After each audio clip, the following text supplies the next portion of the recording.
Selamat pagi juga kami sampaikan kepada yang kami hormati Kepala OJK Daerah Istimewa Yogyakarta atau yang mewakili, Kepala Perwakilan BPKP Daerah Istimewa Yogyakarta atau yang mewakili, yang terhormat Sekretaris Daerah Pemerintah Provinsi Daerah Istimewa Yogyakarta atau yang mewakili,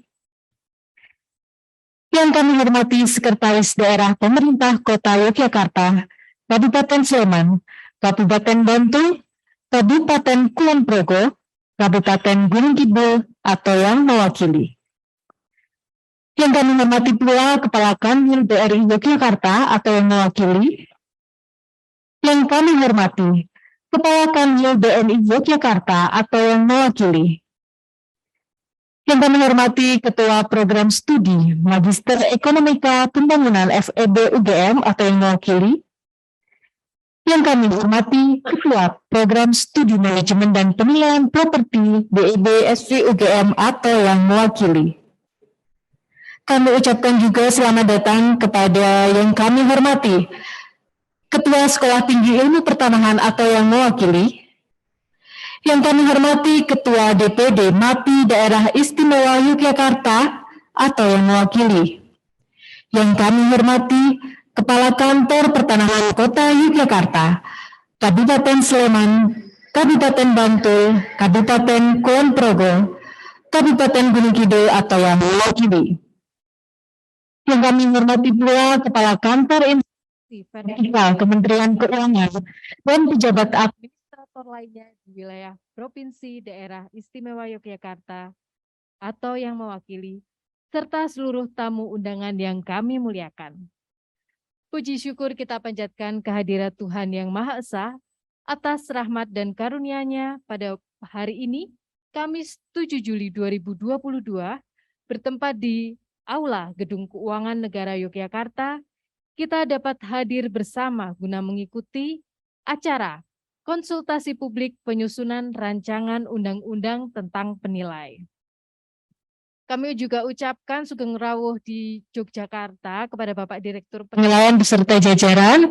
Selamat datang Bapak di Yogyakarta. Inilah Yogyakarta di mana sawah dan gedung bertingkat saling bersandingan tanpa mengurangi keindahan.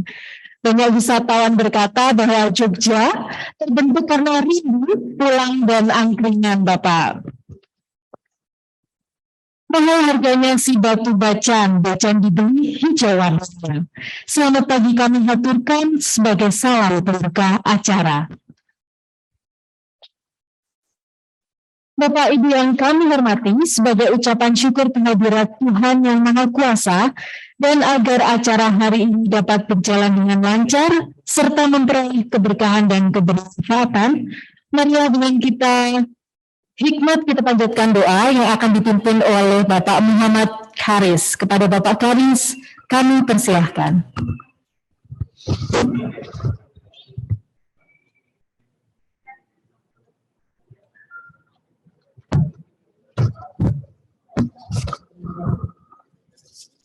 Assalamualaikum warahmatullahi wabarakatuh. Yang saya hormati Bapak Lionel Silaban selaku Direktur Jenderal Kekayaan Negara, Bapak Ibu para pejabat eselon 3 dan 4, serta pejabat nasional dan hadirin beserta komunikasi publik RUU Penilai yang berbahagia. Sebelum acara pada pagi hari ini dimulai, marilah sejenak kita tundukkan wajah, hati dan jiwa kita ke hadirat Allah Rabbul Izzati untuk berdoa memohon keridhoannya atas segala yang akan kita laksanakan pada kesempatan hari ini. Doa akan saya pimpin dengan agama Islam. Kepada yang berkeyakinan lain mohon untuk menyesuaikan diri. A'udzu billahi minasyaitonir rajim. Bismillahirrahmanirrahim. Alhamdulillahirabbil alamin. Hamdan syakirin, hamdan yuafi ni'amahu wa yukafi'u mazidah. Ya Rabbana lakal hamdu kama yanbaghi li jalali wajhikal karim wa 'azimi sultanik. Allahumma salli ala Sayyidina Muhammad wa ala ali Sayyidina Muhammad. Allahumma ya Allah, ya Tuhan kami, aku mengucapkan puji dan syukur kehadirat-Mu atas segala rahmat dan karunia yang telah Engkau berikan kepada kami, bangsa dan negara kami. Allahumma ya Allah, ya Rabbal Alamin. Jadikanlah acara pagi hari ini sebagai majelis ilmu yang bermanfaat, yang membuahkan hasil berdaya guna sebagai bekal melaksanakan tugas dalam rangka pengabdian kepada bangsa dan negara kami. Ya Allah, ya Rabbana, acara ini ditujukan tidak lain hanya untuk memperoleh ridho-Mu, ya Allah. Untuk itu berilah petunjuk dan bimbingan kepada kami agar kami dapat menjalankan dengan sebaik-baiknya. Allahumma ya Allah, ya Rabbana, ya Karim, jadikanlah kami semua yang hadir di sini hamba-Mu yang memiliki sifat amanah. Jika kami pemimpin, jadikanlah pemimpin yang amanah. Jika kami rakyat biasa, jadikanlah rakyat yang amanah. Karena kami yakin dengan amanah akan mendatangkan ridho-Mu. Ya Allah, hanya kepada-Mu kami melakukan pengabdian dan hanya kepada-Mu kami memohon pertolongan. Anugerahkanlah kepada kami tekad, kekuatan, keikhlasan, lindungan dan bimbingan untuk menjalankan amanah dalam bekerja dan berkarya demi pengabdian pada-Mu semata. Ya Allah, ya Maha Pengampun, ampunilah dosa dan kesalahan kami, orang tua kami, pemimpin-pemimpin kami, dan para syuhada kami. Terimalah doa dan pita kami. Rabbana atina fid dunya hasanah wa fil akhirati hasanah wa qina adzabannar. Wa sallallahu ala sayyidina Muhammadin wa ala alihi wa sahbihi wa baraka wa sallam. Subhanaka rabbika rabbil izzati amma yasifun wa salamun ala mursalin walhamdulillahi rabbil alamin. Assalamualaikum warahmatullahi wabarakatuh.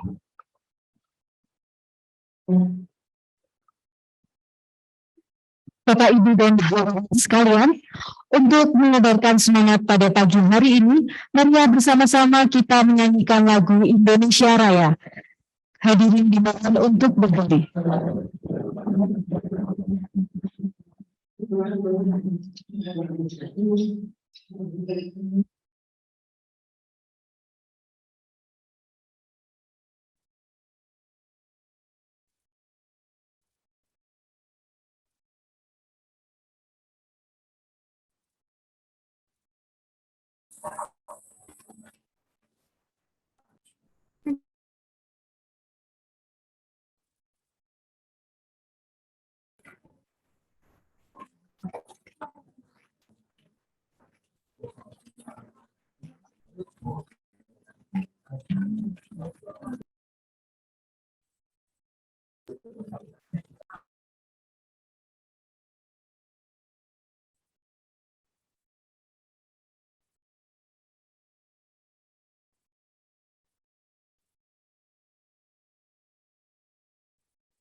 Untuk mengawali kegiatan pada siang hari ini, kita dengarkan welcoming speech dari Kepala Kanwil DJKN Jawa Tengah DPRD kepada Bapak Mahmud Syah. Kami persilakan.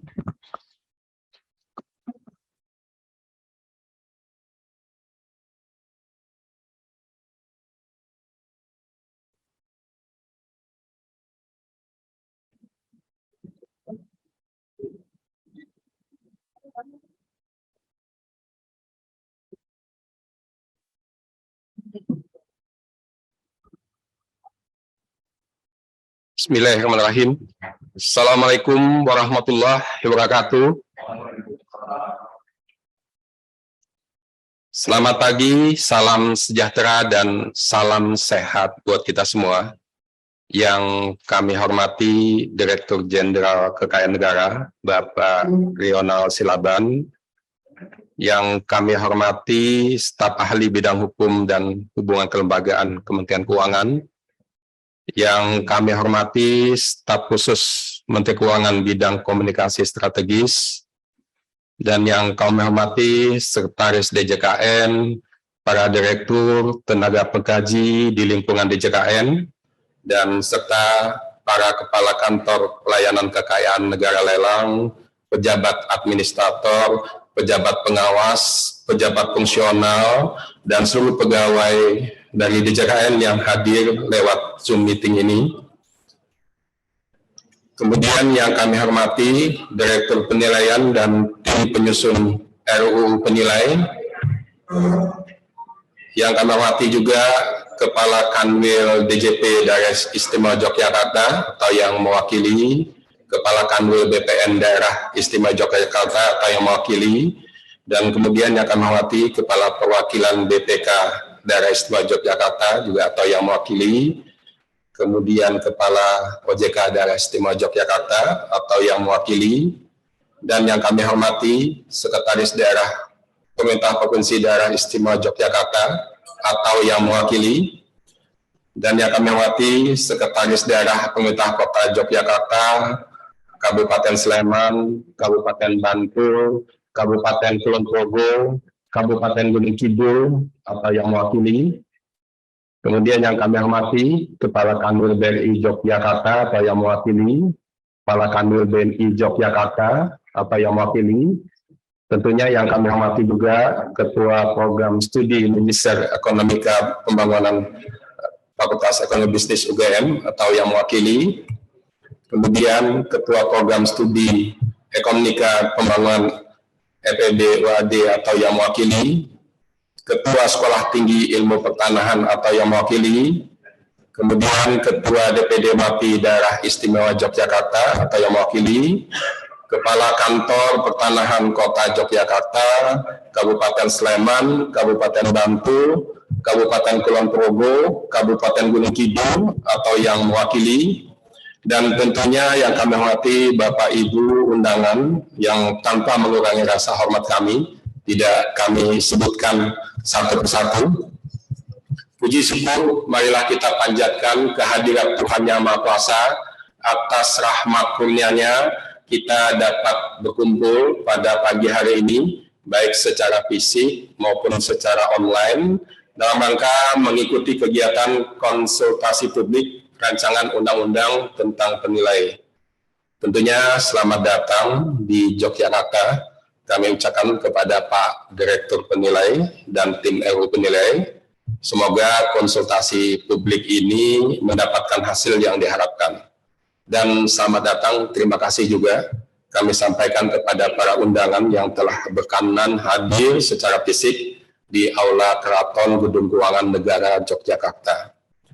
Bapak Ibu yang kami hormati, jadi kalau kita lihat historisnya ke belakang, penilaian di Indonesia ini dikenal hampir 50 tahun yang lalu, atau dimulai tahun 1970-an. Saat ini pengaturan penilaian masih terpisah-pisah sesuai dengan tujuan pelaksanaannya. Sebagai contoh, kalau untuk perpajakan oleh Direktorat Jenderal Pajak atau pemerintah daerah, kemudian untuk terkait laporan keuangan pemerintah pusat dan pengelolaan barang milik negara oleh penilai DJKN, dan pengadaan tanah untuk kepentingan umum yang mana terdapat penilai pertanahan di bawah pembinaan Kementerian Agraria Tata Ruang dan Badan Pertanahan Nasional. Selain itu, penilaian di sektor pemerintah terdapat juga penilai publik yang berizin untuk berbagai kepentingan seperti pemberian kredit, kelayakan usaha, banyak lagi kepentingan penilaian untuk berbagai kegiatan ekonomi sampai dengan kegiatan penegakan hukum.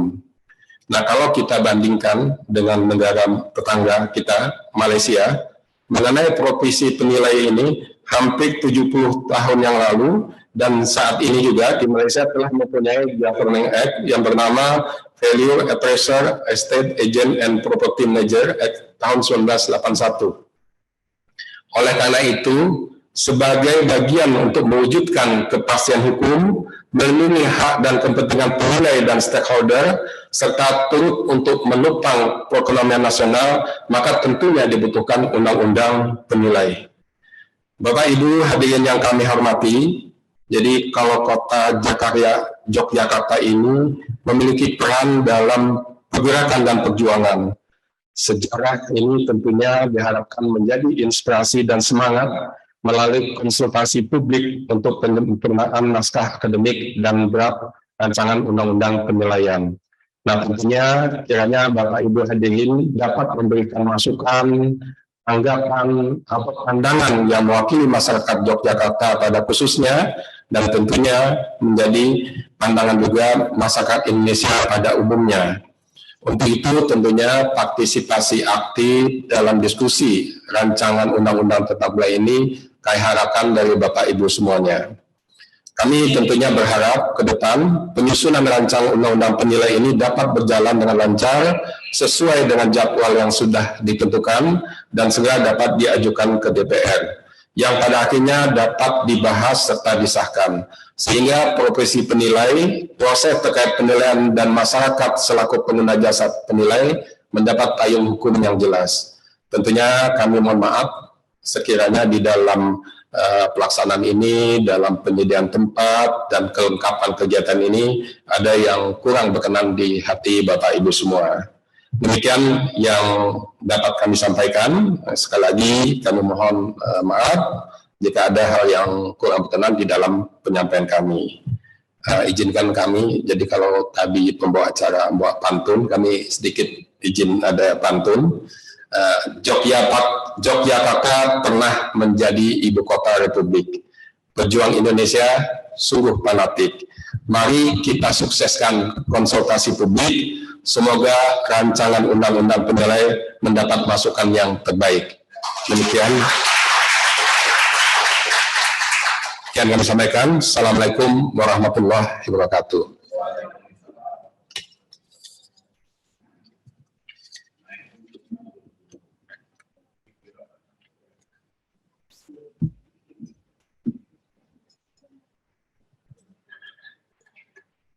Terima kasih kepada Bapak yang telah disampaikan untuk mengawali kegiatan hari ini. Bapak, Ibu, dan hadirin yang kami muliakan, merangkai acara selanjutnya, marilah kita dengarkan opening speech dari Direktur Penilaian. Kepada Bapak Arik Haryono kami persilahkan.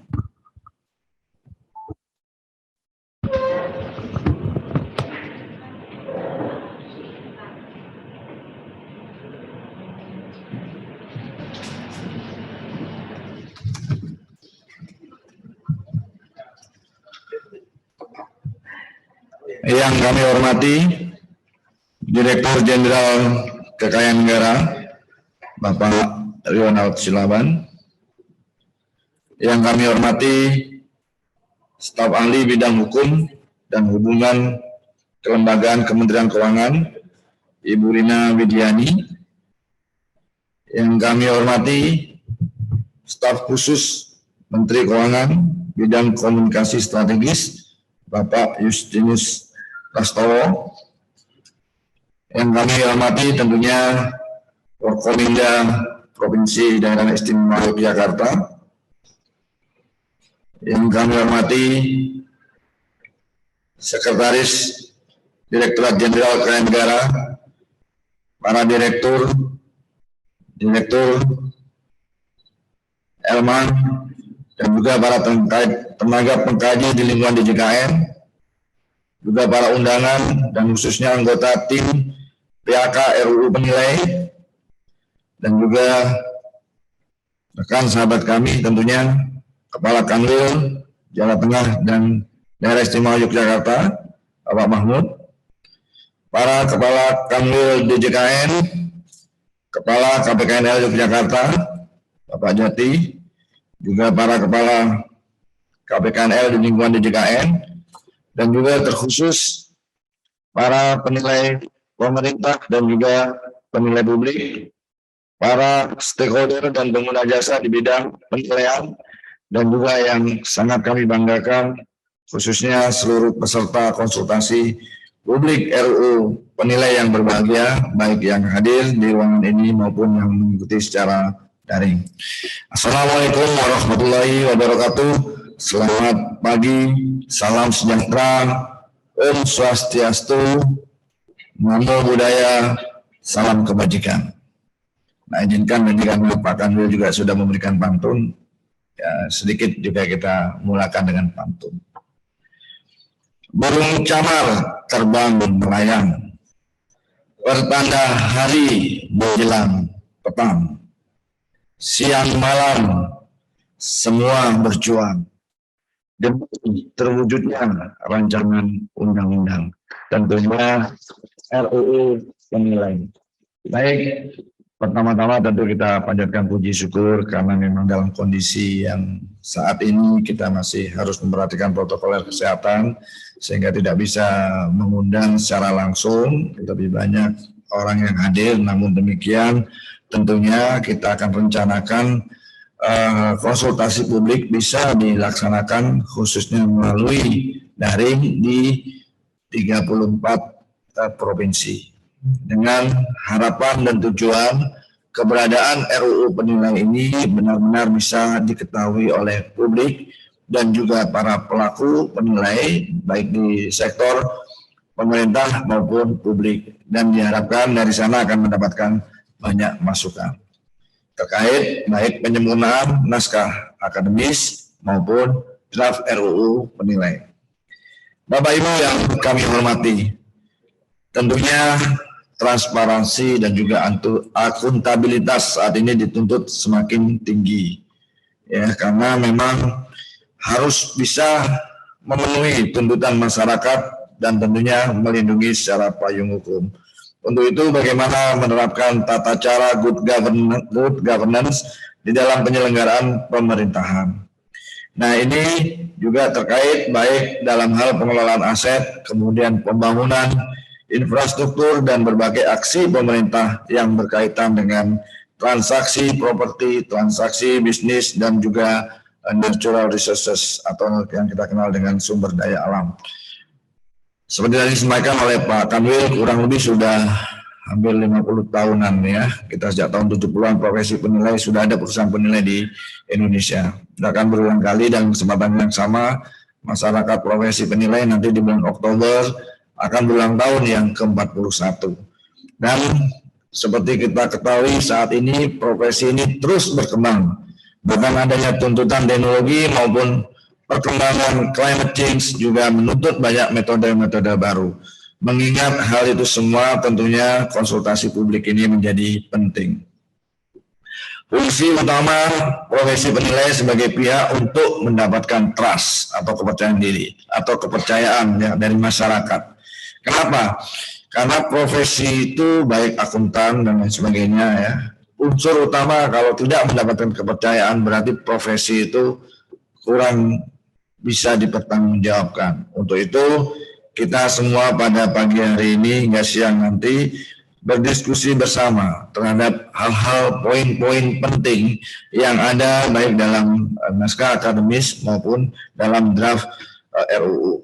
Bapak Ibu yang kami hormati, dalam prinsip pelaksanaan tugas yang bersifat imparsial atau tidak berpihak, maka penilai diharapkan dapat memenuhi tuntutan rasa keadilan dalam berbagai transaksi. Jadi memang penyusunan RUU tidak semata-mata dimaksudkan untuk para pelaku penilai sendiri atau profesi penilai, namun justru penekanan kepada masyarakat luas sebagai pengguna sekaligus terkait dengan kepentingan yang jauh lebih besar, yaitu adalah kepentingan negara.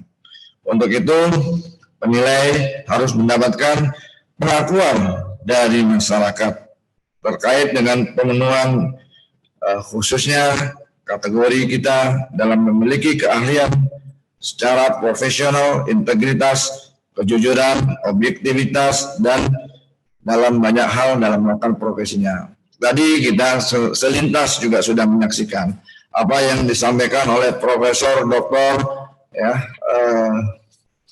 Ningrum Natasha Sirait, merupakan seorang guru besar dari Universitas Sumatera Utara, juga sudah menekankan bahwa profesi ini memerlukan payung hukum. Tentunya untuk itu peraturan-peraturan yang sampai dengan hari ini khususnya baru pada level di tingkat menteri perlu untuk bisa ditingkatkan. Bapak Ibu yang kami hormati, satu manfaat yang jelas didapat dari adanya RUU penilai adalah diharapkan akan menjadi payung hukum terbentuknya data transaksi properti dan bisnis nasional yang lebih valid. Ini yang kita tunggu-tunggu selama ini. Dispute terhadap nilai yang terjadi selama ini karena salah satunya belum terbentuknya data properti dan bisnis secara nasional. Semoga dengan nanti RUU ini bisa berhasil ya diundangkan, akan membawa sangat manfaat yang baik untuk bangsa dan negeri ini. Selain itu, payung hukum yang setingkat undang-undang ini juga pelayanan yang diberikan kepada masyarakat akan lebih optimal karena hasil penilaian yang digunakan lebih bersifat kredibel, baik dalam hal kepentingan-kepentingan seperti kompensasi dan berbagai ragam yang saat ini seringkali terjadi di masyarakat. Bahkan isu-isu sederhana, kenapa nilai yang masih dihasilkan oleh teman-teman kita, para penilai baik yang ada di government maupun sektor publik, seringkali nilai yang dipertentangkan belum menemukan cara yang terbaik untuk penyelesaiannya. Misalkan untuk aparat penegak hukum masih menggunakan nilai jual objek pajak sebagai salah satu dasar karena yang dianggap itu merupakan ada dasar undang-undangnya. Nah, dengan mengatur profesi penilai dengan undang-undang dengan segala sesuatunya dibuat jauh lebih profesional, bertanggung jawab, ini akan memberikan perlindungan hukum baik kepada profesi penilai itu sendiri maupun kepada masyarakat.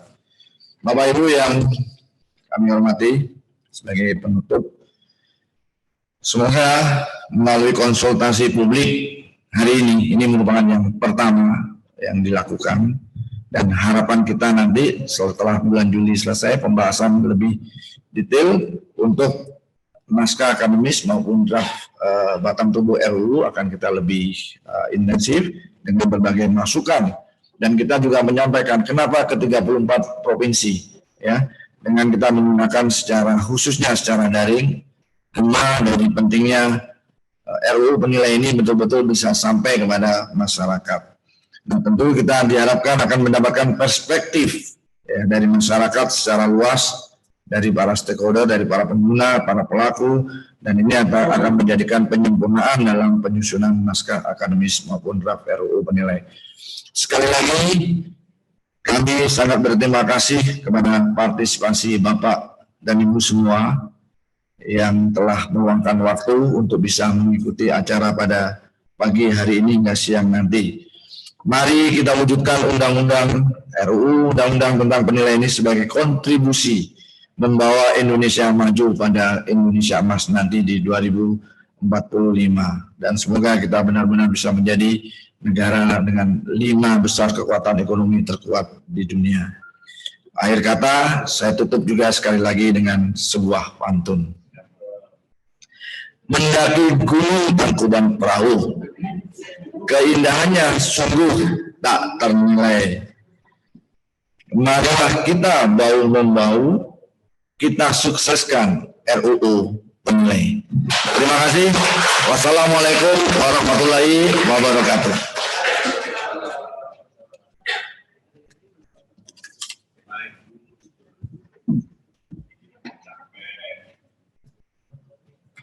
Terima kasih. Kepada Bapak Arik Haryono atas opening speech yang telah disampaikan sebagai pengantar pelaksanaan kegiatan hari ini. Bapak Ibu yang kami hormati, selanjutnya adalah keynote speech Dari Dirjen Kekayaan Negara Bapak Ronald Silaban. Mari bersama-sama kita saksikan keynote speech dari Bapak Ronald Silaban. Hingga kini, bidang profesi dan pekerjaan penilai baru diatur hingga setingkat peraturan menteri. Tentu pengaturan tersebut kurang memadai, mengingat peran penilai yang tidak hanya terbatas pada lingkup regional, tetapi juga nasional, serta stakeholders layanan penilaian yang berasal dari lintas kementerian dan lintas lembaga. Maka dari itu diperlukan adanya peraturan setingkat undang-undang yang mengatur hak, kewajiban, dan larangan serta sanksi bagi penilai. Dengan kata lain, RUU Penilai dapat memberikan perlindungan hukum bagi masyarakat dan tentunya bagi profesi penilai itu sendiri. Setidaknya ada 2 hal yang menjadi prinsip mengapa Undang-Undang Penilai harus ada. Pertama, mendukung optimalisasi penerimaan negara. Undang-Undang Penilai diharapkan menjadi payung hukum terbentuknya basis data transaksi properti nasional yang benar. Undang-Undang Penilai dapat mengikat pihak-pihak yang melakukan transaksi properti untuk melaporkan transaksinya secara valid. Data tersebut dapat dimanfaatkan untuk mendukung optimalisasi penerimaan negara di tingkat pemerintah pusat maupun pemerintah daerah, yaitu dalam bentuk pajak penghasilan atas transaksi properti, pajak bumi dan bangunan, maupun BPAT. Tersedianya data transaksi yang valid juga menjadikan transaksi properti dan bisnis semakin transparan, yang mana hal tersebut dapat meningkatkan efisiensi ekonomi. Kedua, kepastian hukum dan perlindungan hukum bagi masyarakat dan penilai. Dengan adanya payung hukum setingkat undang-undang, penilai dapat memberikan layanan yang lebih optimal bagi masyarakat.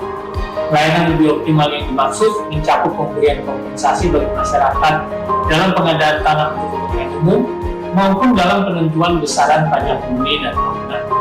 Undang-Undang Penilai juga memberikan perlindungan hukum yang lebih memadai bagi para penilai yang telah menjalankan profesinya sesuai dengan ketentuan perundang-undangan. Profesi penilai memiliki banyak persinggungan dengan perlindungan masyarakat, antara lain kebutuhan akan kepastian nilai untuk mencegah praktik-praktik yang merugikan masyarakat.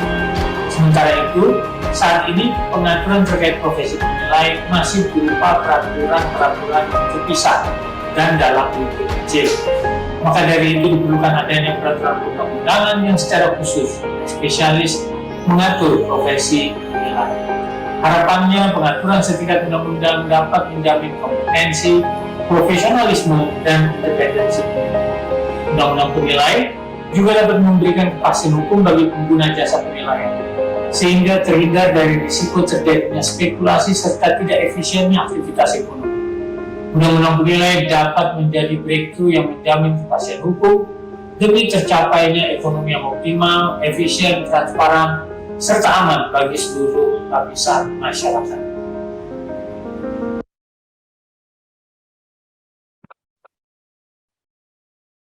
Bapak Ibu yang kami hormati, demikian keynote speech dari Dirjen Kekayaan Negara. Selanjutnya sebelum menginjak acara inti, kita akan melakukan jeda 10 menit untuk coffee break. Kepada Bapak dan Ibu kami persilakan menikmati sajian yang telah dipersiapkan di bagian utara ruangan ini. Terima kasih.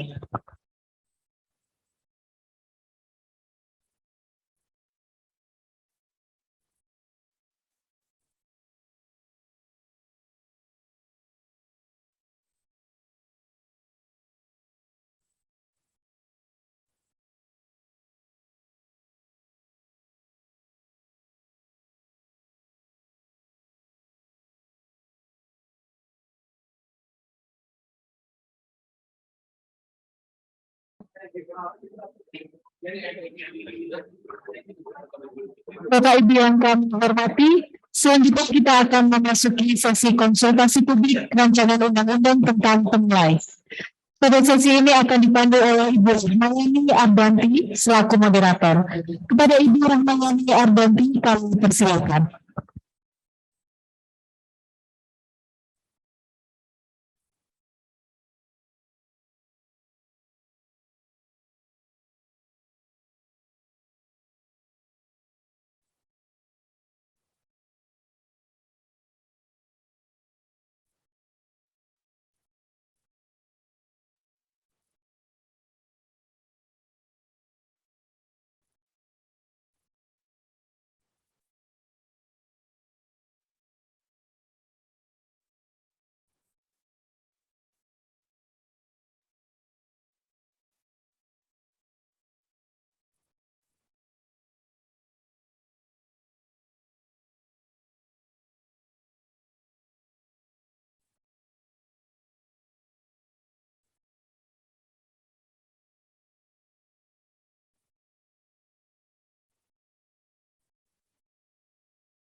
Mohon izin Pak Arief. Dengan DJKN Bapak Arik Haryono, Kepala Kanwil DJKN Jateng dan Daerah Istimewa Yogyakarta Bapak Mahmud Syah, Kepala KPKN Yogyakarta Bapak Jati Wiryawan, dan Bapak Ibu tamu undangan yang kami muliakan. Selamat siang dan selamat datang di Gedung Keuangan Negara Yogyakarta. Perkenalkan, saya Danti dari KPKN Yogyakarta sebagai moderator pada acara inti kita pada siang hari ini. Baiklah Bapak Ibu yang kami hormati, seperti yang kita ketahui bersama, kegiatan ini dihadiri oleh para undangan dari berbagai unsur, mulai dari instansi pusat maupun daerah, akademisi hingga praktisi. Namun demikian, kita memiliki satu benang merah yang sama, satu concern yang sama, yakni dalam hal penilaian dan juga penilaian sebagai profesi yang menjalankan kegiatan penilaian tersebut. Penilaian di Indonesia sudah dipraktekkan seperti yang tadi sudah disebutkan dalam welcoming speech sejak berpuluh-puluh tahun yang lalu di Indonesia. Asosiasinya pun sudah ada sejak sekitar tahun 1970-an. Dan seiring berjalannya waktu, penilaian mengalami perkembangan yang luar biasa. Berbagai lini aktivitas ekonomi saat ini memerlukan profesi penilai untuk andil di dalamnya. Sebutlah dalam aktivitas bisnis, investasi, perbankan, perpajakan, jual beli, pengelolaan aset negara, hingga untuk mendukung proyek strategis nasional. Sejalan dengan hal tersebut, ternyata risiko profesi penilai pun juga ikut dalam tanda kutip berkembang, gitu ya. Nah, pada hari ini Direktorat Penilaian Direktorat Jenderal Kekayaan Negara menggelar konsultasi publik RUU tentang penilai. Bapak telah hadir di hadapan kita bersama. Dua orang narasumber. Yang pertama, kita ikuti akan materi dari Bapak Nasliantoro Agus Setiawan atau akrab disapa Pak Nasi. Izinkan saya memperkenalkan sedikit ya Bapak Ibu ya. Beliau adalah Kepala Subdit Standarisasi Penilaian Bisnis pada Direktorat Penilaian DJKN. Bapak ini gemar berolahraga ya Pak? Sport Pak barangkali? Dan pada hari ini beliau akan menyampaikan materi terkait urgensi RUU penilai. Disambung nanti dengan materi kedua, narasumber kedua kita adalah Bapak Darmawan Dwi Atmoko, akrab dipanggil Darmawan, lulusan S3 QUT ini hobi bersepeda dan akan menyampaikan materi tentang isu penting RUU penilai. Baiklah Bapak Ibu yang berbahagia, silahkan siapkan catatan kecil Anda jika diperlukan, karena setelah penyampaian materi ini kita akan langsung kepada konsultasi publik. Kepada Bapak narasumber, waktu kami persilahkan. Selamat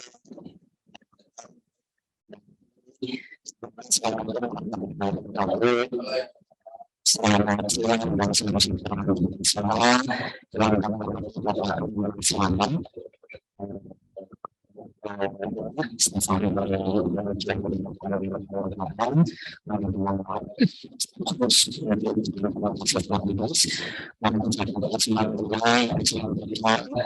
Saya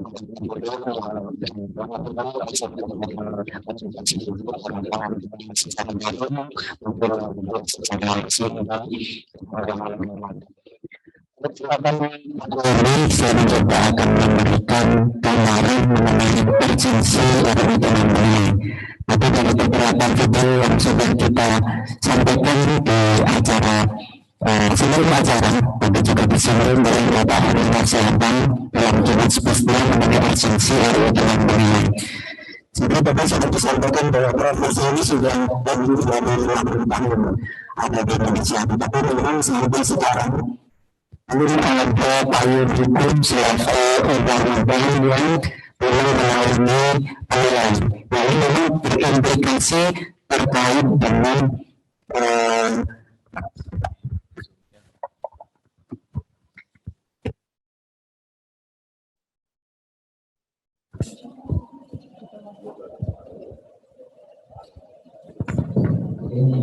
mungkin ada jadi terkait dengan progres penyusunan RUU disampaikan, jadi saya kan mendapat dasar terhadap undang-undang. Jadi kami sampaikan oleh semua di kesempatan ini. Jadi RUU Pemilihan ini sebenarnya sudah melalui proses yang cukup panjang. Jadi perlu kami sampaikan bahwa sebenarnya RUU Pemilihan sudah mulai masuk di prolegnas jangka sejak tahun 2009. Jadi 2009-2014 RUU ini masuk di dalam prolegnas jangka 2009-2014. Dan di tahun 2011 RUU ini juga sudah dilakukan harmonisasi. Nah, tetapi memang dalam perkembangannya, karena ada isu-isu yang harus kita ubah karena perkembangan terkait dengan profesi ini yang semakin maju. Jadi profesi ini bagaimana ini kita rasa memang harus kita lakukan update. Nah, dari itu kemudian prosesnya kita ulang kembali dari awal. Beberapa isu yang harus kita adopsi di dalam RUU ini. Nah, kemudian RUU ini juga masuk kembali di dalam prolegnas jangka menengah di tahun 2015 sampai 2019. Nah, ini juga prosesnya terus kita sempurnakan. Dan di tahun yang 2022-2024 RUU ini kembali masuk di prolegnas jangka menengah. Dan kesempatan ini adalah kesempatan yang sangat baik karena kita melakukan konsultasi publik, kita meminta masukan dan mendengarkan masukan dari para stakeholder kita, kemudian juga dari masyarakat terkait dengan apa yang akan kita atur di dalam RUU dan seberapa urgensi semua RUU ini harus ada di Indonesia. Nah, kalau kita lihat dari progresnya di tahun 2022 ini, RUU ini sudah dibentuk PMPAK, panitia kementerian yang meliputi beberapa stakeholder kita yang kita masukkan ke dalam PMPAK. Ada teman-teman dari internal Kemenkeu, kemudian ada teman-teman dari KL lain, kita juga dari Risetnik, Kemenkeu, kemudian dari APR BPN, kemudian juga dari Komhan tentunya, dan dari Kementerian Perekonomian, Koordinator Bidang Perekonomian. Kemudian kami harapkan dengan adanya PMPAK ini pembahasan akan lebih komprehensif karena kita akan melihat dari sisi pemaparannya sebagai informasi kepada Bapak sekalian. Jadi RUU Pemilihan ini meliputi pengaturan mengenai pemilu yang ada di pemerintah maupun pemilihan ada di publik atau di parlemen dan pemilih publik. Nah, ini yang menjadi salah satu challenge di dalam kita melakukan pengaturan mengenai RUU dan pemilihan.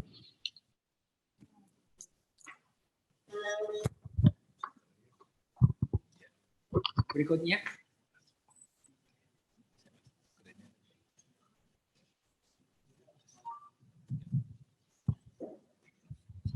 Oke, mungkin tadinya pertanyaan saya ini belum muncul ya. Berikutnya perlu kami sampaikan, tadi sebetulnya sudah disinggung dari berbagai pihak, tadi ada beberapa testimoni atas urgensi RUU dari sektor pemerintah maupun di sektor swasta gitu, dari pegawai publik. Banyak hal yang memang mereka soroti kenapa RUU ini harus ada, kenapa undang-undang pemilihan ini harus ada. Kalau kita lihat dari sisi tadi sempat disinggung oleh Bapak Haruna Selatan, untuk yang pertama tentunya yang paling penting adalah memberikan kepastian hukum dan perlindungan hukum bagi masyarakat. Jadi diharapkan dengan adanya undang-undang penilaian nanti tertentu, tentunya kita mengharapkan kasus-kasus terkait dengan perselisihan nilai gitu yang terjadi baik antara pemerintah, penilai maupun masyarakat ini akan semakin berkurang dan bahkan mungkin akan hilang nih. Karena dengan adanya undang-undang penilai diharapkan memang menjadi salah satu dasar di dalam kita tadi disampaikan Pak Rio menyinggung mengenai pusat data transaksi properti gitu ya, maupun bisnis kalau kita misalnya nanti akan kita kembangkan. Jadi kalau kita lihat mungkin Bapak Ibu yang hadir di secara langsung di Aula GKN ini, salah satu hal yang memang masih menjadi PR bagi kita bersama adalah mengenai data. Jadi selama ini data transaksi properti gitu yang sudah berjalan sekarang, ini memang sebetulnya secara sistem sudah terkumpul, tetapi memang sampai saat ini juga belum ada yang secara spesifik gitu melakukan review maupun semacam memberikan justifikasi bahwa nilai ini sudah mencerminkan nilai yang ada di pasar. Nah ini yang kemudian menjadi PR, dan kalau kita lihat di beberapa kasus yang ada, perselisihan yang terjadi misalnya komplain masyarakat terhadap hasil nilai yang dihasilkan oleh penilai, ini ada salah satunya adalah mengenai datanya dari mana nih sehingga ketemu angka sekian. Nah ini yang menjadi salah satu hal yang nanti akan kita atur di dalam RUU penilai. Nah ini memang kita banyak menerima masukan dari teman-teman ATR BPN, kemudian dari teman-teman DJP maupun dari sudut pandang sisi legal dari Kementerian Hukum dan HAM, Kementerian Perekonomian, agar dilakukan pengaturan yang lebih smooth gitu, sehingga apa yang kita cita-citakan tentunya dengan adanya pusat data transaksi properti ini bukan hanya menguntungkan kepada negara saja, tetapi juga kepada masyarakat. Nah ini yang menjadi salah satu hal yang kita akan atur di dalam RUU penilai. Itu yang pertama. Kemudian yang kedua, kalau kita lihat next slide mungkin, terkait dengan transaksi keuangan mendukung upaya untuk mencegah krisis ekonomi. Kalau kita lihat di beberapa tempat gitu yang ada mengenai krisis ekonomi yang terjadi, salah satunya karena adanya bubble economics sih yang terjadi karena memang transaksi terkait dengan properti ini kadang sama seperti di saham ya. Jadi kadang ini ada unsur-unsur spekulasi gitu. Kalau Bapak Ibu sekalian mungkin kasus sekarang pembebasan tanah untuk kepentingan umum gitu ya, pengadaan tanah, ini kan ketika sudah ada pengumuman bahwa akan dibebaskan, tentunya nilainya akan semakin naik secara drastis gitu. Nah ini yang sebetulnya menjadi salah satu hal yang menjadi concern kenapa kita harus atur gitu di dalam undang-undang ini. Peran penilai yang ada di dalamnya dan bagaimana penilai ini bisa menghasilkan nilai yang fair bagi masyarakat. Karena tentunya ketika masyarakat bahwa tentunya mereka harus ada saluran gitu untuk bagaimana kita menjadikan nilai ini menjadi lebih fair bagi kedua belah pihak. Kalau kita lihat juga dari sisi tadi sampaikan mengenai ketika orang meminjam kepada perbankan dan mereka mengajukan agunan, tentunya nilai yang dihasilkan oleh penilai yang akan menjadi dasar di dalam pemberian pinjaman oleh perbankan maupun bagi masyarakat yang akan menerima pinjaman, tentunya nilainya harus kita pandang sebagai nilai yang fair gitu ya. Jadi jangan sampai juga masyarakat dirugikan karena nilainya terlalu rendah. Bagi perbankan juga jangan sampai nilainya terlalu tinggi gitu. Jadi kita harus mendudukkan posisi bahwa ini adalah sesuatu yang fair gitu. Jadi kita akan mengatur di dalamnya nanti bagaimana pola untuk peningkatan tentunya kompetensi penilai itu sendiri, syarat-syarat bagaimana menjadi seorang penilai itu kita atur di dalamnya. Tetapi juga kita akan atur juga nanti karena mungkin sebagai best practice sekarang teman-teman yang ada di perbankan ini juga ada penilai internal gitu ya, yang memang melakukan hal yang sama dengan teman-teman ada penilai publik. Nah ini nanti kita akan coba atur bagaimana nanti hubungan gitu ya. Kalau kita menyebut istilah sekarang penilai internal ya di masing-masing perbankan, penilai publik maupun penilai ada di pemerintah. Nah berikutnya tadi sempat disinggung juga oleh Bapak Rio terkait dengan mendukung optimalisasi penerimaan negara. Jadi kemarin sempat kita mapping beberapa di dalam proses penyusunan undang-undang kita harus melakukan namanya cost benefit analysis gitu ya. Jadi dengan adanya undang-undang ini sebetulnya keuntungan yang diterima oleh negara oleh masyarakat, manfaatnya seperti apa. Nah, ini harus kita petakan gitu ya. Jadi ketika kita menyusun sebuah undang-undang, tentunya harus ada kita salah satunya adalah mendukung optimalisasi penerimaan negara, tetapi di sisi lain juga kita harus memperhatikan nih kemanfaatan bagi masyarakat seberapa besar gitu. Jadi bukan hanya dari satu sisi dari negara saja, tetapi juga manfaat bagi masyarakat. Nah, kalau kita coba petakan gitu secara rough gitu ya. Jadi terkait dengan adanya peran nanti penilai di dalam transaksi properti gitu ya, di dalam tadi proses pembentukan pusat data transaksi properti yang nanti mungkin secara detail akan disampaikan Pak Darmawan. Jadi peran penilai kalau nanti kita melakukan review gitu terhadap transaksi yang dilakukan antar pihak. Ini akan diperkirakan kalau kita lihat dari sisi ini dari penerimaan negara nanti akan meningkat cukup pesat gitu ya. Kalau kita perkirakan sebesar sekitar 100 triliun ini. Jadi tentunya dari PPH gitu ya. Mungkin Ibu Bapak juga sudah sangat paham gitu ya ketika transaksi pasti ada gap gitu ya antara nilai yang ada di pasar dengan nilai yang dilaporkan. Nah, ini yang coba nanti akan kita minimalisir gitu melalui peran penilai di dalamnya. Kemudian selain itu tentunya bagi teman-teman Pemda gitu, pemasukan di PAD mereka berupa stamp duty, BPHTB. Kemudian juga PNBP yang terkait dengan hal ini. Nah, ini tentunya akan menjadi sangat signifikan ketika nilai yang dihasilkan oleh penilai maupun yang dilaporkan di dalam transaksi ini tidak ada gap. Nah, ini yang kita akan coba atur di dalam RUU tentang penilai. Mungkin itu sebagai gambaran Bapak Ibu semua terkait dengan peran atau urgensi kenapa harus ada RUU tentang penilai. Nah, selanjutnya kalau kita coba nih, kita ramu dari beberapa sumber, ini juga dari teman-teman MAPI. Next slide. Jadi sebetulnya seberapa penting sih peran penilai di dalam perekonomian. Nah, kalau kita coba memetakan beberapa data gitu ya.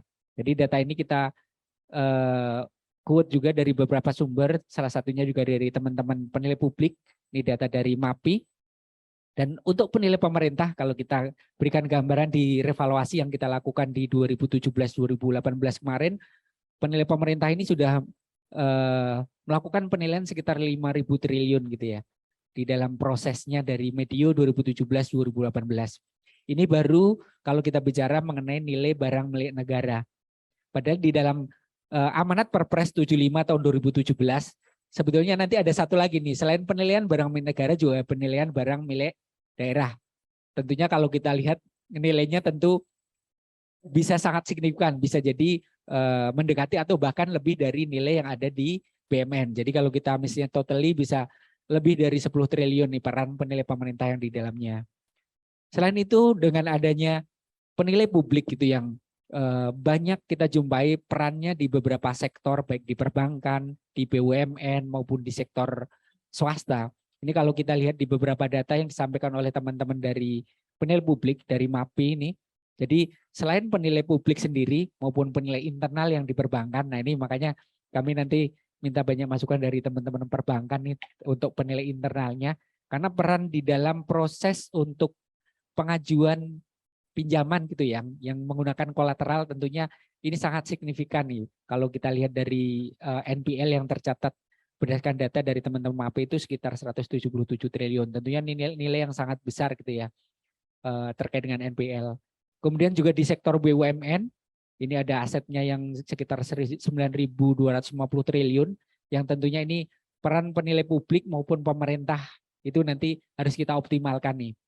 Kemudian juga kalau kita lihat dari beberapa data yang lain terkait dengan tadi kita sampaikan PBB, BPHTB yang sekarang menjadi domainnya teman-teman dari Pemda, tentunya ini menjadi hal yang nanti akan menjadi sangat penting peran penilai pemerintah maupun penilai publik.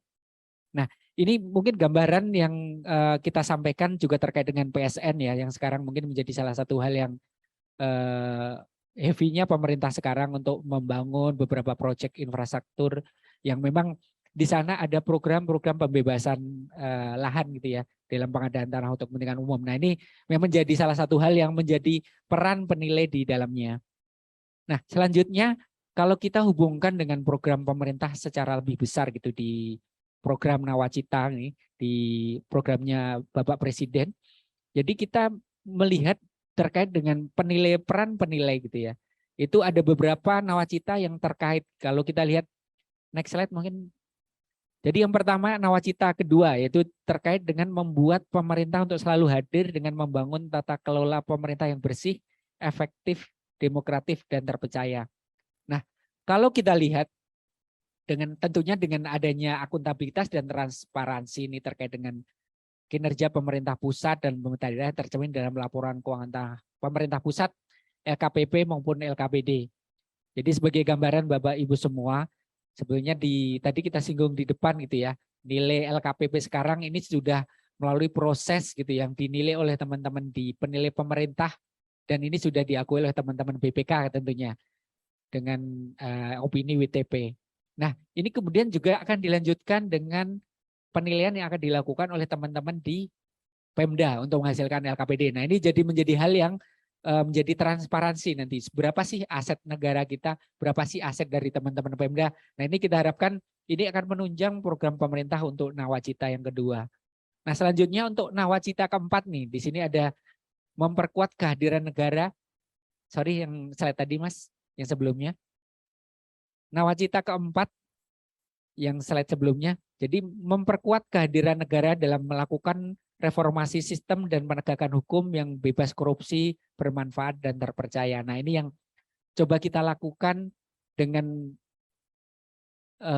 mungkin slide selanjutnya, sorry slide sebelumnya, ini tadi belum pindah slide sebelumnya Mas. Nah ini kalau kita lihat di poin 2, di nawacita keempat yang kita coba mapping gitu ya.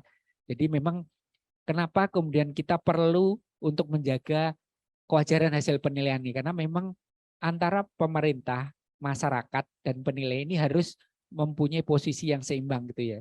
Jadi nilai yang dihasilkan ini harus nilai yang fair gitu. Jadi tidak memihak kepada salah satu pihak karena semuanya juga mempunyai kepentingan yang sama gitu. Kita samakan kepentingan yang sejajar. Nah ini yang menjadi salah satu hal yang kita tenggarai sebagai salah satu nanti peran penilai di dalamnya. Nah selanjutnya untuk poin 3 gitu yang kita mapping dari nawacita ke-6.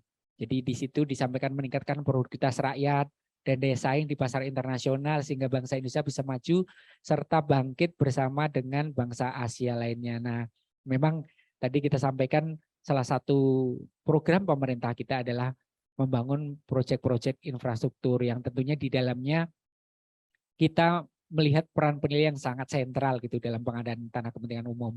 Nah tentunya untuk melindungi juga kepentingan masyarakat yang lahannya dibebaskan, kemudian juga untuk menjaga nilainya agar ini fair, tentunya kita butuh payung hukum berupa RUU gitu ya, berupa undang-undang penilai yang melindungi kedua belah pihak, bukan hanya penilai saja gitu ya, tetapi justru kepentingan masyarakat yang kita utamakan gitu. Jadi fairness antara kedua belah pihak bahkan juga terkait dengan pemerintah bisa terjaga di sana.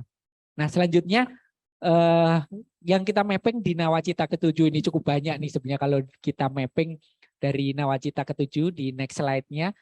Jadi mewujudkan kemandirian ekonomi dengan menggerakkan sektor-sektor strategis ekonomi domestik. Nah kalau kita lihat yang kita coba mapping ini ada sekitar 4 poin gitu ya yang masuk di dalam nawacita ke-7. Nih kalau kita lihat tadi disampaikan sempat disinggung bahwa kita bicara mengenai LKPP, LKPD yang kalau kita perkirakan jumlah totalinya lebih dari 10 triliun gitu ya. Kita belum bicara mengenai kekayaan negara yang dikuasai berupa SDA gitu ya. Nah, kalau kita lihat di ketentuan di PP 46 2017, sebetulnya ada amanah bahwa kita atau pemerintah ini harus menyusun neraca sumber daya alam dan lingkungan hidup yang di dalamnya tentu nanti peran penilai sangat signifikan nih untuk mengkuantifikasi atau memonetarisasi dari neraca fisik menjadi neraca sumber daya alam. Nah ini adalah salah satu peran penilai nanti ke depan yang akan semakin besar. Nah kemudian kalau kita lihat di poin kelima gitu ya, dari mempercepat pertumbuhan ekonomi sektor real yang sehat dan kuat melalui peningkatan kepercayaan masyarakat dan pelaku usaha dalam kegiatan perbankan.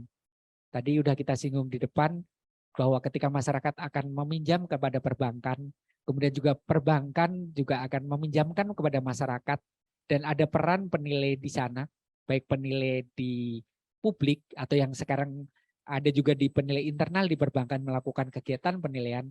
tentunya ini kita harus memberikan guidance atau memberikan kepastian gitu ya mengenai nilainya yang bisa accepted untuk kedua belah pihak. Nah ini yang coba kita lihat dari peran penilai yang tentu harus dipayungi di undang-undang.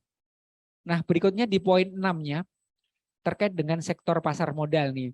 Selama ini penilai sudah banyak berperan di sana nih, penilai publik dalam rangka IPO gitu, Initial Public Offering terkait dengan saham-saham yang akan diperdagangkan di bursa, penilai hadir di sana nih. Nah ini yang menjadi salah satu hal yang menjadi peran penilai yang harus terus kita kawal gitu ya, agar semua nilai yang dihasilkan ini adalah nilai yang fair. Kemudian untuk poin ke-7, masih di dalam nawacita ke-7, jadi mengoptimalkan penilaian pemerintah pusat dan pemerintah daerah. Ini salah satu yang tadi sempat kita singgung di awal gitu ya. Jadi dengan adanya peran penilai di dalamnya, dengan adanya pusat data transaksi properti maupun bisnis kalau nanti kita akan kembangkan ke arah sana, ini akan bisa memaksimalkan atau mengoptimalkan penerimaan negara nih, baik di pemerintah pusat maupun tentunya pemerintah daerah. Nah, kalau tadi udah sampaikan di depan. Next, Mas Adi. Nah, kalau kita lihat ini Bapak Ibu sekalian nih, kita gambarkan, ini Bapak Ibu semua mungkin sudah sangat paham nih kalau kita lihat, sebelumnya kalau kita ambil di pasar modal dan di perbankan, ada beberapa profesi yang terlibat di dalamnya nih. Ada advokat, notaris, ada penilai, ada akuntan, kemudian ada insinyur yang ada di dalamnya gitu ya, di dalam beberapa proses yang ada di dalamnya terlibat. Penilai ini salah satu profesi yang sampai saat ini gitu ya, belum mempunyai payung hukum selevel dengan undang-undang. Kalau kita lihat di advokat, mereka sudah punya undang-undang tentang advokat di tahun 2003.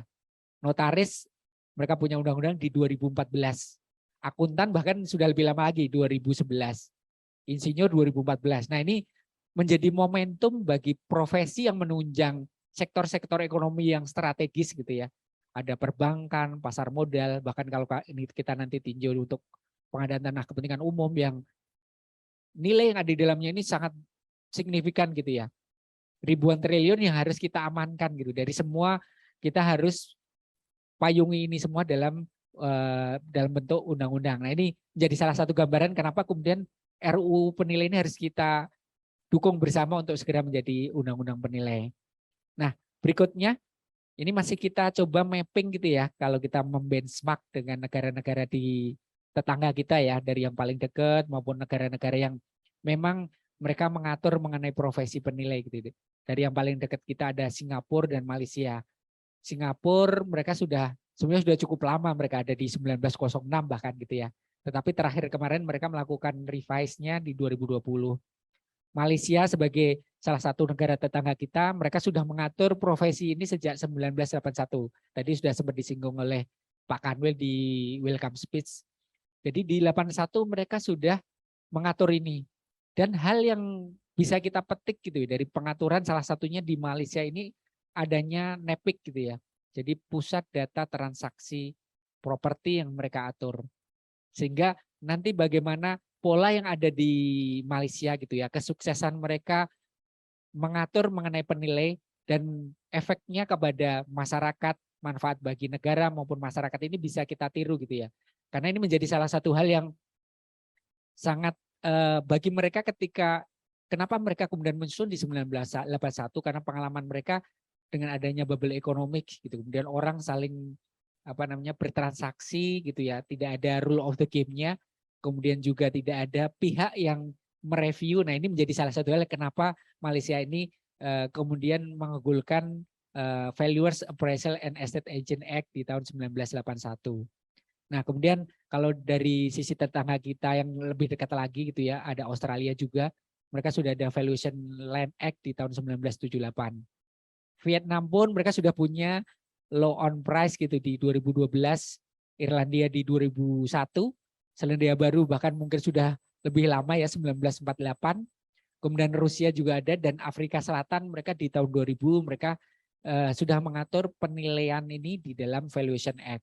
Nah memang kalau kita lihat Indonesia mungkin termasuk negara dengan penduduk yang besar gitu ya. Dengan tadi kita sampaikan banyak transaksi yang melibatkan ribuan triliun gitu ya, yang penilainya sendiri belum diatur di level undang-undang gitu ya. Kalau kita bandingkan dengan Singapura gitu ya, dengan penduduk yang sekian, mungkin transaksinya tidak sebesar transaksi yang ada di Indonesia gitu. Mungkin di Malaysia juga, ini mereka sudah ada undang-undang tentang penilaian. Nah ini kemudian menjadikan salah satu hal yang, oh Indonesia sudah saatnya nih.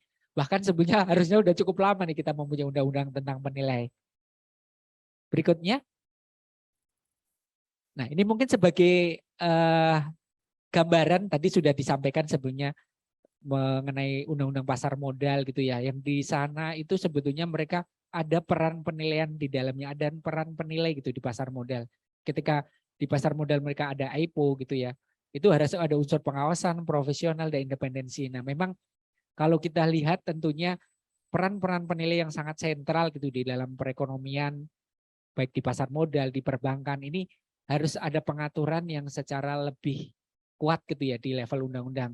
Tentunya karena masyarakat penerima jasa dari penilai maupun penilainya sendiri maupun bagi pemerintah tentunya sangat berkepentingan untuk menjaga bahwa apa yang dilakukan penilai ini sesuai dengan standar yang ditetapkan. Kemudian bagi penerima jasa gitu masyarakat, perbankan maupun bagi pemerintah itu sendiri mempunyai kekuatan hukum yang bisa digunakan untuk berbagai kepentingan. Nah ini yang menjadi salah satu hal yang kita rancang di dalam undang-undang ini agar penilai ini mempunyai kesamaan standar gitu ya, kesamaan kompetensi gitu. Walaupun nanti tentunya ada yang bergerak di sektor publik gitu ya, yang untuk melayani kepentingan private, ada di sektor pemerintahan gitu, yang memang tugasnya adalah untuk melaksanakan tugas yang sesuai dengan kewenangan yang diberikan di dalam peraturan. Misalnya ada teman-teman pajak yang melakukan penilaian memang untuk kepentingan pajak gitu ya. Ada teman-teman nanti penilai ada di DJKN, ada di kementerian lembaga, kemudian ada di Pemda yang memang mereka melakukan penilaian untuk kepentingan sesuai dengan peraturan masing-masing. Kemudian teman-teman ATR BPN nih yang sekarang ada menyusun mengenai zona nilai tanah, kemudian ada nilai bidang tanah gitu ya dikembangkan. Tentunya mereka harus mempunyai kompetensi yang sama karena output yang dihasilkan ini sama nih nilai ini. Ya walaupun di dalam undang-undang ini juga kita coba juga atur mengenai pengecualiannya karena ada teman-teman juga yang misalnya di Pegadaian gitu ya, yang memang hasilnya bukan nilai pasar gitu ya, tetapi memang nilai taksiran gitu. Di beberapa profesi lain ada juga nih kurator gitu ya, yang mereka membuat ini perkiraan nilai gitu ya. Nah ini yang di dalam undang-undang ini coba kita atur hal itu gitu. Jadi agar tentunya berhubungan bahwa masyarakat dilindungi output yang dihasilkan oleh penilai juga terlindungi karena mempunyai hukum yang lebih kuat. Dan yang terakhir tentunya bagi pemerintah kita bisa melindungi masyarakat, bisa melindungi profesi, sekaligus pemerintah juga bisa mendapatkan manfaat dengan adanya optimalisasi penerimaan bagi negara. Mungkin itu sebagai gambaran mengenai urgensi penilai dari kami dan saya akhiri dengan ucapan terima kasih dan wassalamualaikum warahmatullahi wabarakatuh. Tepuk tangan. Ya, terima kasih Bapak Nafi. Selanjutnya silakan kedua kita. Saya telah diperkenalkan juga. Bapak Darmawan berikan untuk menyampaikan materi tentang isu penting RUU penilaian. Kami persilakan.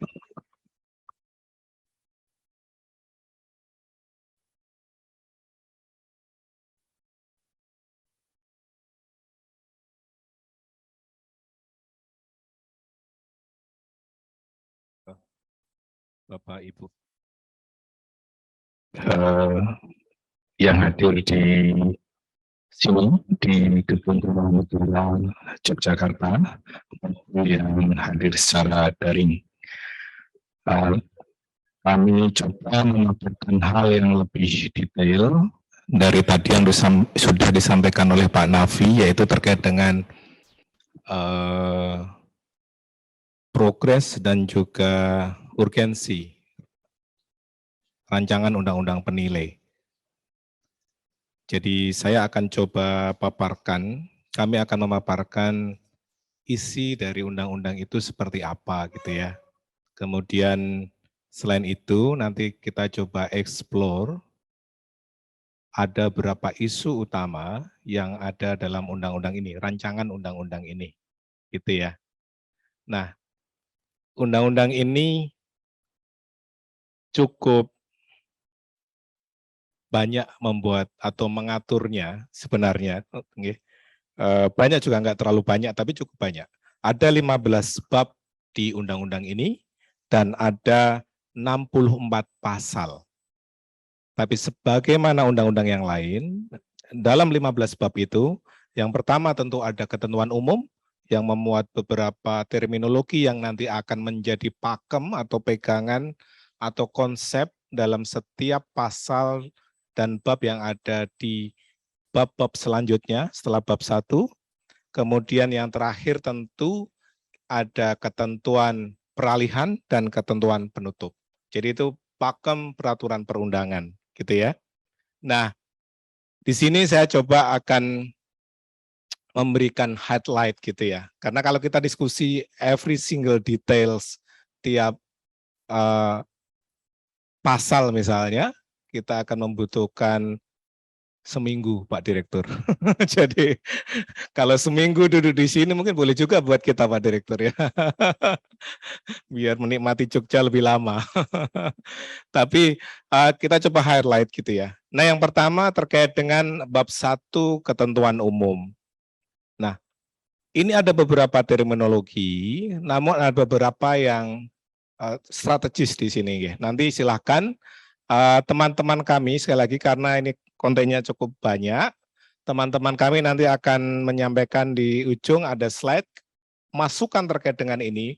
Boleh hari ini kita mendengarkan dan kita notulensi hari ini, namun juga sekiranya nanti ada hal lain yang butuh diskusi di kantor dan sebagainya dan butuh masukan, silakan nanti dikirimkan di kami di Direktorat Penilaian Ditjen Kekayaan Negara Kementerian Keuangan, nanti akan disampaikan linknya kemana untuk mengirim dan sebagainya guys, secara formal ke kami, sehingga akuntabilitas masukannya nanti bisa dijaga, gitu ya. Sebagai informasi dan mohon supportnya, jadi draft ini diharapkan akan dilakukan penyelarasan naskah akademik dan harmonisasi di pekan pertama September, gitu ya. Sebenarnya target kami di akhir Agustus, pekan 4 ya, pekan terakhir di bulan Agustus. Namun, lepas-lepasnya pekan pertama September. Karena itu, semua masukan, ya, selain hari ini nanti langsung bisa kami note di notulensi, mohon dikirimkan kalau bisa sebelum pekan ke-4 Agustus. Oke. Karena kami akan wrap up, kemudian mendiskusikan akhir dengan tim PAK sebelum penyelarasan naskah akademik dan harmonisasi draft, gitu ya. Baik, kembali ke bab 1 ketentuan umum. Di sini ada terminologi mungkin dibilang baru, saya nggak akan nyesal satu tahun, dibilang baru. Namanya Register Negara Penilai, gitu nggih. Nah ini mungkin dibilang baru, tapi ini adalah satu milestone yang cukup luar biasa. Kemarin hasil diskusi panjang dengan tim BAK dan arahan Direktur Penilaian juga, bahwa kompetensi penilai nantinya harus one pool talents, ya. Jadi nggak ada lagi yang meragukan ketika sudah dibilang penilai, ada satu kompetensi yang terukur, measurable gitu ya. Jadi semua orang aware, paham. Oke, kalau lo penilai, udah apa kemarin kita lagi menentukan ini nanti apanya, certified-nya apa, certified valuer atau apa gitu ya. Nanti ada one pool-nya, ada satu pool-nya, ada satu tempatnya yang disebut penilai ini, yaitu Register Negara Penilai. Ini harus beregister. Nanti ada syarat-syarat detailnya. Ini hal yang baru juga. Yang kedua, acknowledgement atau consideration. Jadi kita udah consider lagi di sini, jelas clear dibedakan menjadi 2 penilai, yaitu ada penilai pemerintah dan ada penilai publik. Nah ini sesuai dengan role dan tempat di mana bekerja. Kalau kita lihat definisinya misalnya, penilai pemerintah, dia adalah ASN yang bekerja untuk pemerintah, gitu ya. Kemudian penilai publik, di situ definisinya selain dari ASN. Nah, ini terminologi yang hari ini mungkin banyak gitu ya, banyak terminologinya, ada internal, ada pemerintah, ada publik, ada penilai pajak, ada penilai pertanahan, macam-macam gitu ya. Nanti kita frame-nya di mana? Gitu ya. Nanti akan kita lihat di pasal selanjutnya. Baik. Dan isu-isu yang penting nanti kita akan diskusikan itu. Nah, itu mungkin hal-hal yang sangat signifikan, yang penting di ketentuan umum. Selain nanti monggo silakan dilihat lagi, kemudian direview lagi apa-apa yang mau dikasih feedback, apa yang mau di input di sini, gitu ya. Itu ketentuan umum. Baik, next. Ya. Nah, ini status penilai yang tadi saya sampaikan. Jadi wilayah kerja penilai meliputi seluruh wilayah negara kesatuan Republik Indonesia. Nah, ini agak sedikit berbeda dengan notaris ya. Kalau notaris kita akan bagi per region ya. Kalau penilai nanti bisa begitu. Seperti yang sekarang ada. Gitu ya. Nah, ini jadi kesepakatan sementara. Silakan nanti ini open to discuss. Sekali lagi draft ini open to discuss ya. Naskah akademiknya sudah ada dan kita susun begitu filosofi. Terus gimana kalau aset-aset di luar negeri misalnya, kalau nggak salah kayak BNI itu punya aset. Saya nggak tahu nyewa atau ownership ya. Ownership ya. Di Korea ya, Bu? Di Korea, di banyak kan ya, di Tokyo ya, London ya. Nah, ini kan asetnya kan. Gimana kalau misalnya penilai dari bank mau menilai asetnya sendiri misalnya, Pak? Apakah itu bagian dari wilayah? Nah, ini nanti menjadi isu yang menarik. Nah, kalau kita bicara embassy, ya kalau dalam perspektif pemerintah ya, kalau embassy atau kedutaan Indonesia yang ada di luar negeri itu adalah bagian wilayah negara kesatuan Indonesia sebenarnya. Nah, kalau BNI nanti gimana ownership-nya? Apakah itu harus dengan penilai sana atau bisa penilai kita? Kan gitu ya. Ini jadi ada beberapa hal praktis yang memang nanti bisa di-raise isunya. Tapi kita punya otorisasi di wilayah negara kesatuan Indonesia. Begitu konsepnya. Yang kedua tadi sudah saya sampaikan bahwa penilai ada dua, penilai pemerintah dan penilai publik. Dua ini kalau kita lihat terminologinya sebenarnya cukup jelas. Dia ada di mana atau dia bekerja di mana. Kira-kira begitu soal tempat bekerjanya. Baik, selanjutnya. Nah, ini ada beberapa syarat untuk terdaftar gitu dalam register negara penilai. Tentu ada kompetensi ya tadi ya. Nanti ada kompetensi, nanti kita jelaskan di key isunya. Ada kompetensi yang clear di situ. Ada nanti standar kompetensi buat penilai. Sementara ini hasil diskusi sementara kita akan merefer SKKNI. Di SKKNI ada di sana. Ya, nanti ini menarik nih buat teman-teman akademisi juga ya yang dari UGM. Di mana nih kompetensinya? Nanti terkait dengan kurikulum dan sebagainya. Terus siapa penyelenggara nanti untuk kompetensi? Nah, konsepnya nanti penyelenggaranya adalah lembaga pendidikan. Kan gitu ya, lembaga pendidikan. Lembaga pendidikannya siapa? Ya kampus, pusdiklat gitu ya. Ini bisa melakukannya. Ini menjadi menarik untuk diskusi kompetensi nantinya. Namun selain kompetensi yang satu itu, ada beberapa syarat yang memang harus dipenuhi. Misal, ya harus WNI. Yang menarik di sini yang juga didiskusikan adalah terkait dengan NPWP harus punya, Bu. Ini soal penerimaan negara dan ID, identity ya. Jadi koneksi antara kewajiban pajak, kemudian KTP ya, citizen identity, nah itu harus connect gitu ya. Makanya di dalam undang-undang ada hal seperti itu. Dan juga penting juga usia. Usia menjadi penting karena ini jadi ketentuan di peraturan perundangan lain terkait dengan definisi dewasa dan melakukan tindakan hukum gitu nggih.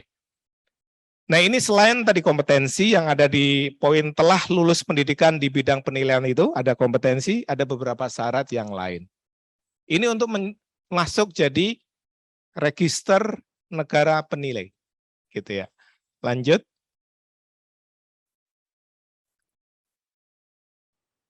Kemudian ada pengangkatan. Lah ini khusus pemerintah, nggih. Ya.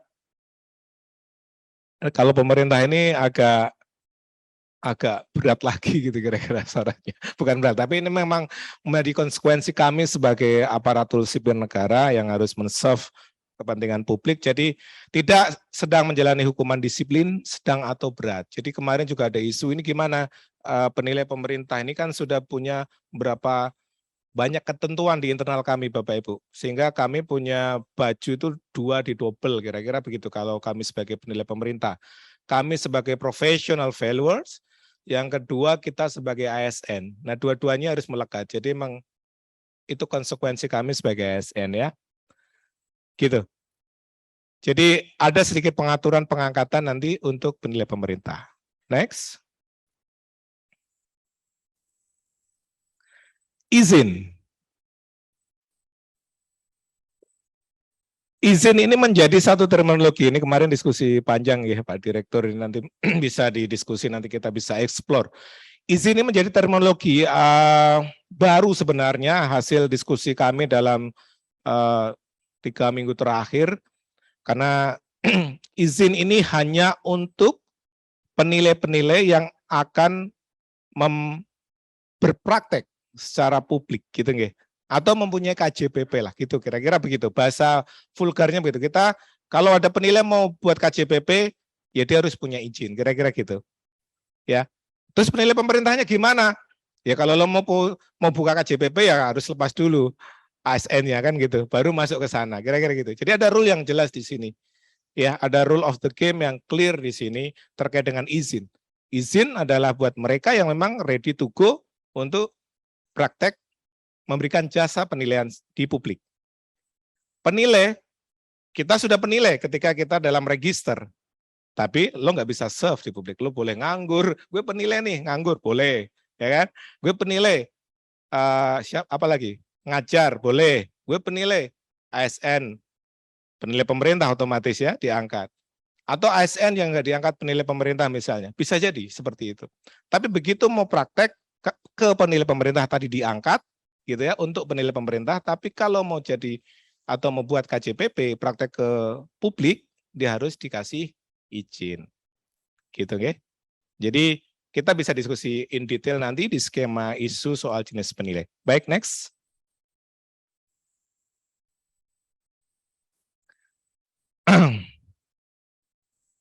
Ini ada isu masa berlaku dan perpanjangan izin, Bapak Ibu. Jadi untuk mendorong kompetensi, terjaganya kompetensi dan juga akuntabilitas penilai sendiri gitu ya dalam melakukan pekerjaannya, izin dikasih limitasi.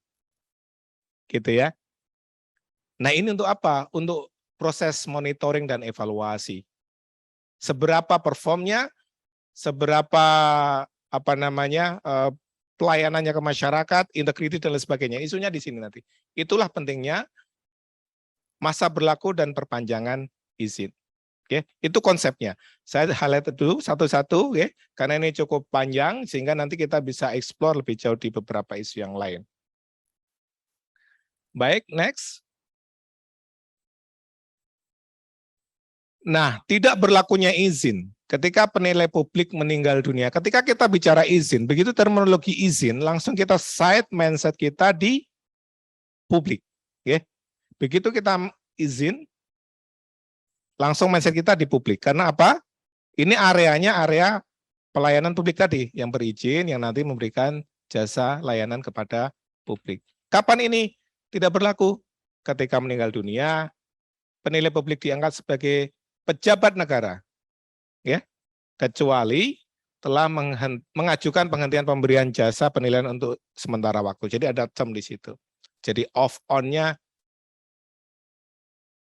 tata kelolanya jelas, ya, transparansinya nggak boleh double job, kira-kira gitu ya. Conflict of interest di sini buat penilai. Jadi teman-teman mungkin dari KJPP atau penilai publik kita punya rule of the game di sini yang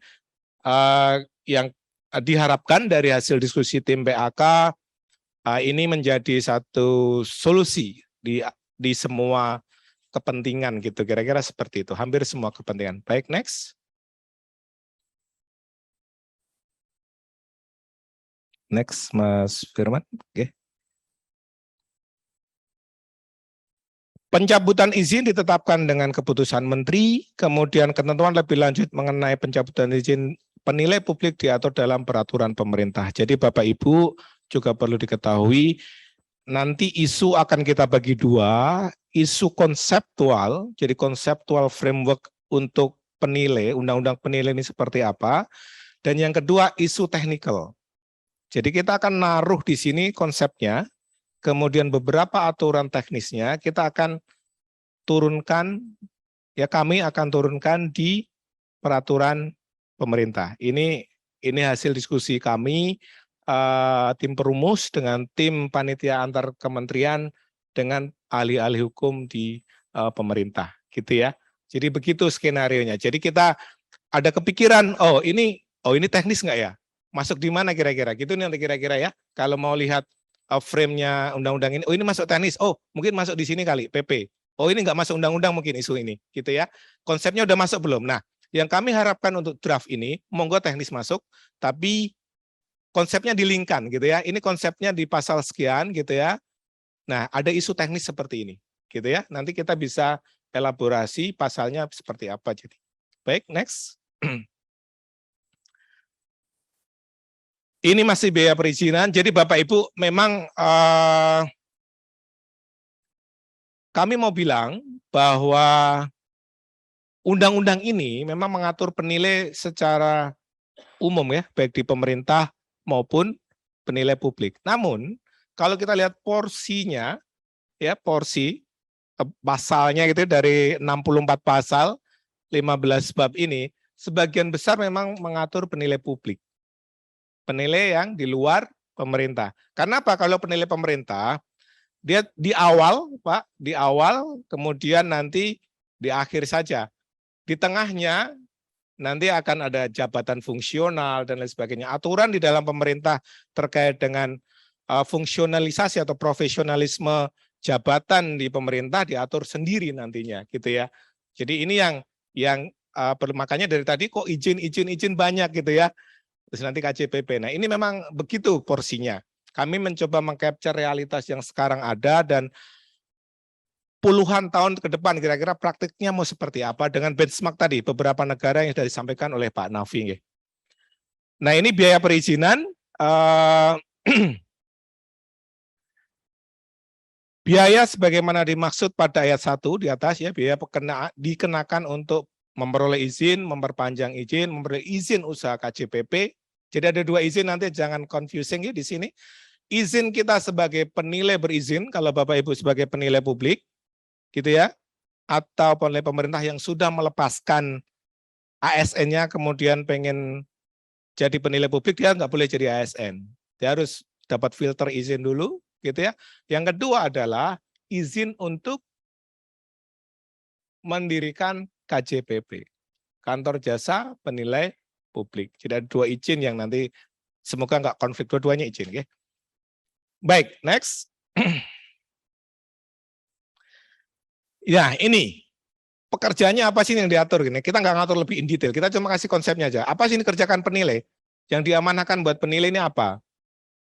Tentu yang utama valuasi, ya, penilaian.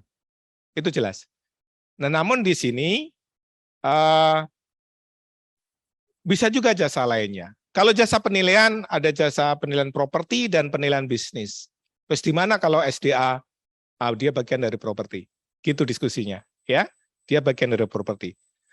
Nah, jasa lainnya apa? Nah, beberapa penilai kan melakukan beberapa jasa yang lain ya, selain penilaian sendiri, beberapa analisis, misalnya analisis highest and best use salah satu contohnya misalnya. Nah, disinilah konsep ruang atau skup penilai ini melakukan apa, kita coba akomodir di sini, di bab 4. Gitu nggih? Next. Ini KJPP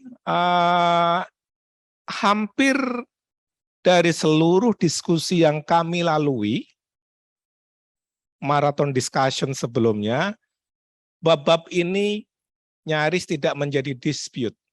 Karena ini udah well established hari ini sebenarnya, SOP dan sebagainya. Sementara ini. Tapi bukan berarti ini tidak ada kritik. Siapa tahu Bapak Ibu punya isu terkait dengan pasal-pasal yang ada di bab 5 ini, monggo dieksplor. Penilai publik dalam memberikan jasa penilaian wajib melalui KJPP. Jadi tadi kalau Bapak Ibu hanya masuk dalam register, kalau kita penilai atau Bapak Ibu pimpinan cabang atau pimpinan wilayah perbankan, kemudian punya penilai internal ya kan, mau buat KJPP, sudah diregister tapi mau tidak buat KJPP tapi praktek di luar, nggak boleh. Kalau mau praktek memberikan jasa penilai publik secara umum harus punya KJPP, which is harus dapat izin selain sebagai penilai berizin, dia juga harus punya izin mendirikan KJPP. Gitu nggih? Gitu kira-kira konsepnya. Siapa yang memberi izin? Menteri, dalam hal ini menteri yang mengurusi bidang keuangan. Jenis usaha KJPP atau bentuk usaha KJPP ada 2, perseorangan, ada 3, perseorangan, persekutuan perdata, atau firma, dan ini akan diatur dalam peraturan menteri. Nah, beberapa hal sangat teknis dan sudah praktis hari ini kita coba membuat simpel gitu ya. Ini pikiran, ini mohon maaf ini kami mencoba menggunakan bahasa-bahasa bukan bahasa yang hukum gitu ya. Bahasa frankly speaking kira-kira, bahasa yang vulgar yang kita coba pahami. Jadi kita coba kenapa ini diatur oleh peraturan menteri ini udah well established dan cukup menteri kita kira gitu pertimbangan. Nanti ada beberapa pertimbangan hukum yang lain. Sekali lagi, kalau ada isu, ada kritik terhadap ini atau ada masukan, feel free dan monggo silakan disampaikan. Next. Masih di bab 5 terkait dengan cabang KJPP. Apakah kalau sudah punya KJPP boleh langsung buat cabang? Kalau buat cabang ini susah urusannya Pak. Di mana-mana kalau buat cabang harus izin, betul nggak? Iya kan Pak? Iya Pak, kalau nggak izin berat. Urusannya panjang ini, dunia akhirat. Kenapa Bapak-Bapak yang ketawa ya? Ya, jadi izin pembukaan cabang KJPP diberikan oleh Menteri. Ini repot banget. Iya Pak. Ini soal apa? Soal review kompetensi, nggak hanya sekedar kompetensi profesional atau kompetensi skillnya, tapi kompetensi finansialnya, betul nggak? Performance sebelumnya seperti apa, gitu ya? Jadi ini udah well established sebenarnya, dan ini sudah dijalankan oleh Menteri Keuangan hari ini sebenarnya. Jadi SOP ini, konsep ini.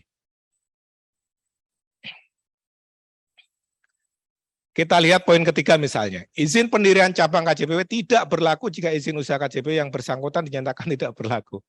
Ya kan? Otomatis. Ya. Itu otomatis. Baik, next.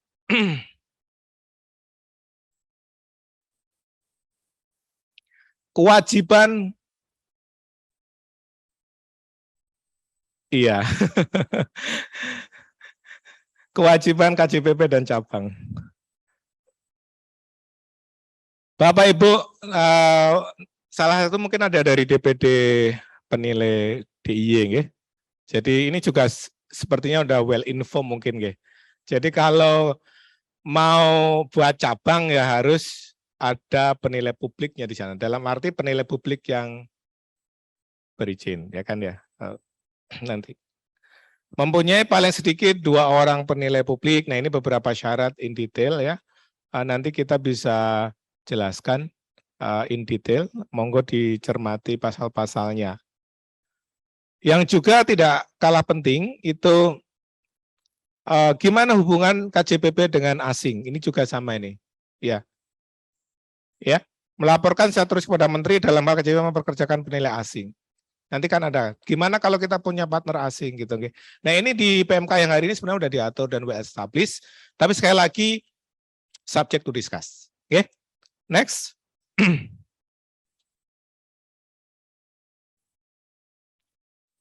Yang tidak boleh. Ini reminder sebenarnya kalau buat Bapak Ibu di penilai publik hari ini ya. Reminder PMK yang berlaku hari ini. Kurang lebih filosofinya sama ya.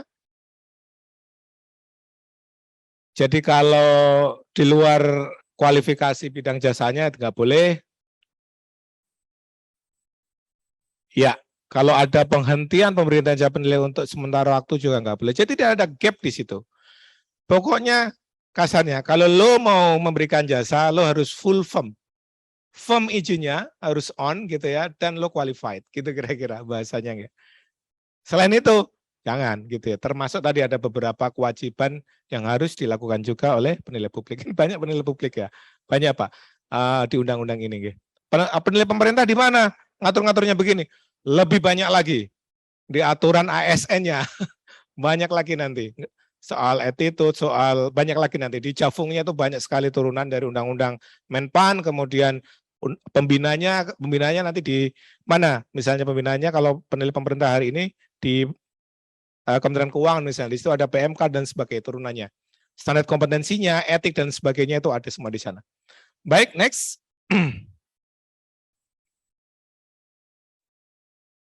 Kewenangan, hak, kewajiban, larangan, dan hasil pekerjaan penilai, bab 6. Nah, di sini Bapak Ibu, disinilah kompromi bridging ya. Mungkin ini ruang gerak atau sering kita dalam diskusi-diskusi dengan teman-teman MAPI, Bapak Ibu di MAPI itu habitat gitu ya. Mana nih habitatnya? Penilai pemerintah, penilai publik. Di mana areanya nih? Area bermainnya gitu ya. Biar tidak tabrakan, biar nggak conflicting gitu ya. Penilai pemerintah dan penilai publik memiliki kewenangan melakukan penilaian dan atau memberikan jasa lainnya atau kegiatan jasa lainnya yang berkaitan dengan penilaian, termasuk menandatangani laporan atas jasa yang diberikannya. Oke, clear ya? Dua-duanya punya kompetensi dan melakukan hal yang sama sebenarnya. Cuma kewenangan untuk melakukan penilaian oleh penilai pemerintah dilaksanakan untuk kepentingan. Ini clear? Penyelenggara